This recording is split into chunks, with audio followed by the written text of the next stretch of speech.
The iPhone XS is not a new phone. Apple even states this in its name. Instead, it's an S model, an incremental improvement over the iPhone X from last year, which was Apple's biggest change in an iPhone. And I've had the iPhone XS for about a month now, so here's my full in-depth review after 30 days. So get some snacks ready, and here's everything you need to know.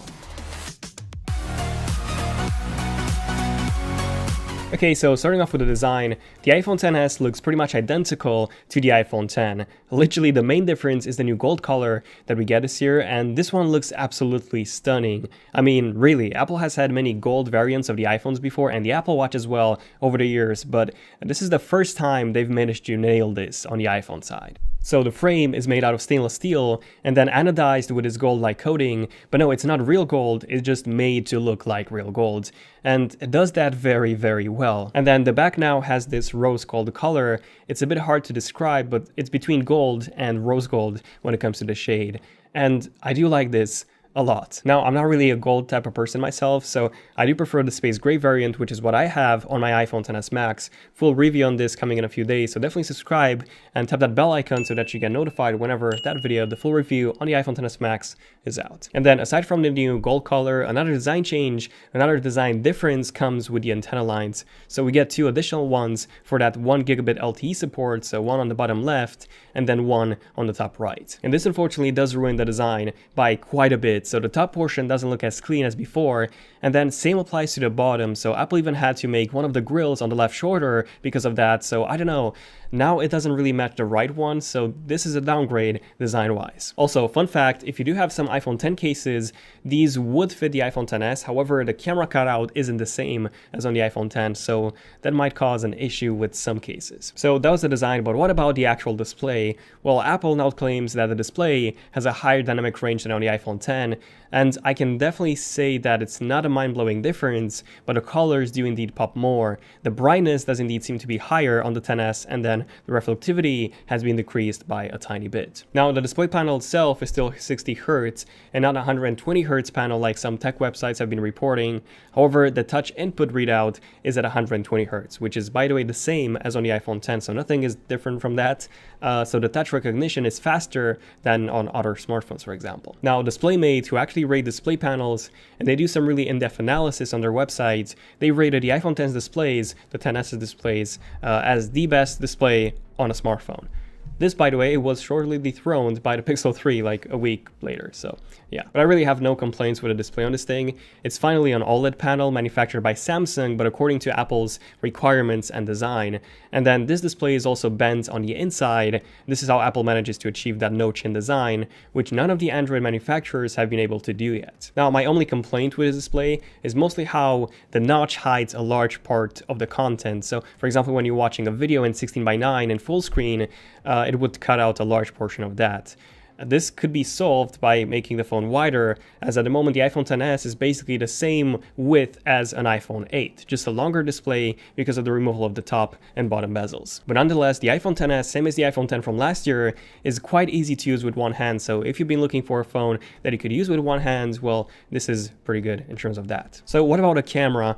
Well, the camera on the iPhone XS is actually the main reason to upgrade to the iPhone XS. It's a pretty big improvement from even the iPhone X from last year, which I was quite surprised to see. I've already done 3 close to 20-minute camera comparisons between the iPhone XS, the iPhone X, the Note 9, and also the Pixel 3, so yeah, do check those videos out. They're very in-depth if you want to know more about a camera on the iPhone XS. But just as a quick recap, the main improvement comes in terms of the HDR processing. So thanks to the Apple A12 processor, the iPhone XS can do over 1 trillion calculations in the background while a photo is being taken, which is absolutely insane. And then as a result, we get a very balanced HDR-like exposure in every single shot that the iPhone XS takes. So even in low light, a strong light such as a lamppost does not get blown out, and everything is also sharper thanks to the extra sharpening that's done in post by the iPhone XS. And honestly, I'm not really into that. Every photo, every video, even every panorama that you take now look more processed than coming from a Samsung phone, which is something that I've always disliked about Samsung's processing. Now, low light is actually a big improvement over the iPhone X, And then aside from the additional processing, which in some cases is a bit too much, we do get stereo audio recording, which is an even bigger upgrade than most of you would think. So just listen to this. Listen to the audio, by the way. So this is the audio coming from the iPhone XS Max. And now this is the audio coming from the iPhone X. Which one do you think sounds better? Let me know. And then same applies to videos, especially in low light. I noticed that the iPhone XS manages to actually expose everything in real time and do all those calculations for real-time exposure, which was really, really impressive. But again, if you want to learn more about the camera comparisons and the camera on the iPhone XS, definitely check out the full camera comparisons. They're 20-minute long videos. So yeah, those are way more detailed than what I can show you in this one. So what about the actual performance? Well, the iPhone XS and the iPhone XS Max, they both come with the Apple A12 processor and also 4 GB of RAM up from 3. And speed-wise, the iPhone XS feels about, I would say, 10 to 15% faster than the 10 did. So opening apps is a bit faster now, and loading times are quicker. Not a massive difference, but there definitely is one. From my experience, the most noticeable performance improvements is in terms of the RAM management. So that extra gigabyte of RAM does help a lot. So I could open an app that I had open yesterday, and it would still load all the content as if I've only closed it a few minutes ago.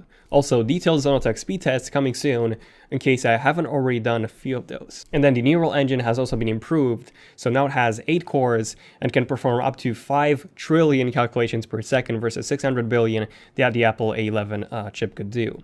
So what does this all mean? Well, as a result, Face ID is faster, Siri responds faster to HomeKit commands, there's literally zero wait time, so you can just tell her to turn off the lights, and by the time you finished even saying the command, the lights would be off. So that's very impressive. So some great camera updates, some great performance improvements as well, but do we get anything new and any new exclusive features, especially since, this is an S model?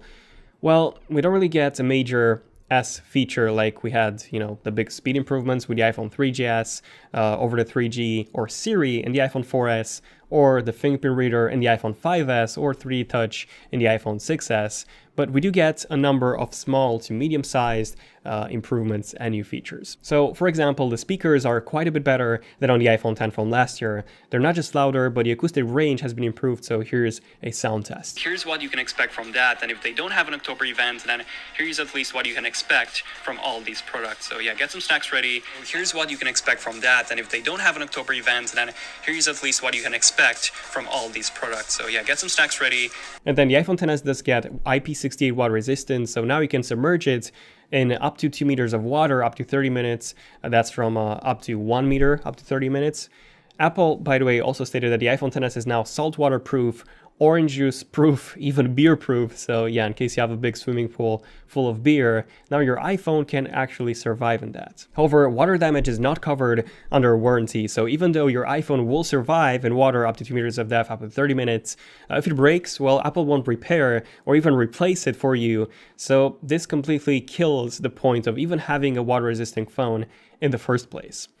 Now, I've seen a number of tests, a number of water tests, and all of them showed that the iPhone XS can indeed survive in even more than 2 meters of water, even more than 30 minutes. Other new features include faster wireless charging, which is always great to have. So the wireless charging plate is now made out of copper instead of FCP or ferrite polymer composite, just like on the iPhone X and the iPhone 8. And then Apple also claims that the iPhone XS now has the most durable glass on a smartphone. Now, they've also said the exact same thing last year with the iPhone X, and in terms of scratching, I can confirm that this thing scratches quite easily, so my XS is already messed up, and that's after 1 month of use. Now, when it comes to dropping it, I've never dropped a phone on concrete. Most drop tests have confirmed that the iPhone XS breaks pretty much as easily as the iPhone X did, so yeah, worst case, guys. And avoid dropping your phone or keeping keys in the same pocket, because no matter what Apple says, it's still gonna scratch, and it's still gonna break if you drop it. So yeah, try and avoid doing that. And then the LTE speeds have been improved by quite a bit. So thanks to those 2 extra antennas, the iPhone XS now supports speeds of up to 1 gigabit per second LTE, which makes the iPhone XS 266% faster overall than the iPhone X in terms of LTE speeds, which is a huge improvement. However, the biggest new special feature, in my opinion, is eSIM, or embedded or electronic SIM. So essentially you still have the regular SIM slot, but now you get the option to also add an eSIM.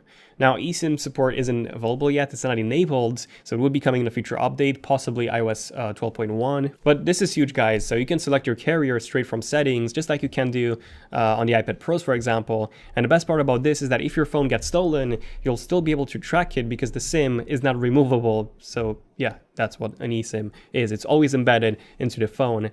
And speaking of this, Apple even added a new AppleCare Plus plan with theft and loss protection just for this. Now, the only downside with eSIM, which not a lot of people talk about, is that it won't work in roaming. So if you travel a lot, your best option at the moment will still be to use a regular nano SIM.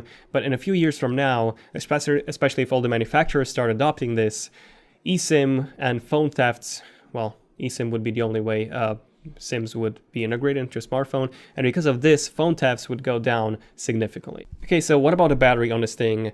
Well, surprisingly, it's been really, really good. So I even did a battery drain test between multiple smartphones, and the iPhone XS, interesting enough, lasted just a few seconds less, not minutes or hours, seconds less than the iPhone XS Max did. So I was really, really surprised to see those results. So since it has a smaller display, which is also lower resolution than on the iPhone XS Max, even with a smaller battery of 2658 mAh, it still lasted about the same as an iPhone XS Max, which was really, really impressive. Okay, so as a conclusion, is the iPhone XS worth it? Well, honestly, if you're upgrading from the iPhone X, no way, it's not. But if you're upgrading from an iPhone 8 or older, it's a bit weird how the iPhone 8 and the iPhone X were both released last year. The 8 feels so much older. But if you're upgrading from the iPhone 8 or older, then the iPhone XS is basically just a more polished version of the iPhone X. However, the biggest downside with this phone is the price. So it starts from $1,000 or £1,000 in the UK, and that's for the baseline 64GB model, which is the same high cost that, you know, the iPhone X was priced at last year. And here's the thing, the main reason why the iPhone X was so expensive, it was because it was full of new tech that wasn't easy to manufacture, such as, you know, the depth sensing camera, the OLED display. But now with the iPhone XS, the manufacturing power has increased, the production cost has decreased, but the price of the iPhone XS has remained the same. And what's even more disappointing is that the iPhone XS still does not come with a fast charger including in the box, just like every single smartphone that features fast charging comes with. You have to buy it separately, which can be an extra £100. And yeah, you no longer get the 3.5mm to lightning adapter in the box for connecting your headphones anyways. You have to buy that separately as well, so yeah. But if you don't care about a high price point, or if you get it on contract, this is the most premium phone in terms of the build quality that you can get right now. The camera is also incredible. It's really, really fast. The new gold color looks amazing. The LTE is faster, water resistance has been improved, and especially if you're into the Apple ecosystem already and you have, I don't know, an Apple Watch or a Mac, then this is the perfect phone in every single way. But yeah, do subscribe and notifications if you have enjoyed this video, if you're new to the channel, and you also want to see my in-depth review of the iPhone XS Max, which is coming out pretty soon. But yeah, thank you for watching. Let me know in the comments, what do you guys think of the iPhone XS? Do you think it's worth it? Do you think it's not over the iPhone X and before? Which phone are you using at the moment? And yeah, this has been pretty much it. Feel free to like if you enjoyed it, so let me know. Also, let me know in the comments how many of you made it until the end by saying I made it until the end, hashtag, I don't know, lemon or something. But yeah, thank you for watching. I'm Daniel, and I'll see you guys in my next video. Zen of Tech, signing out. Cheers.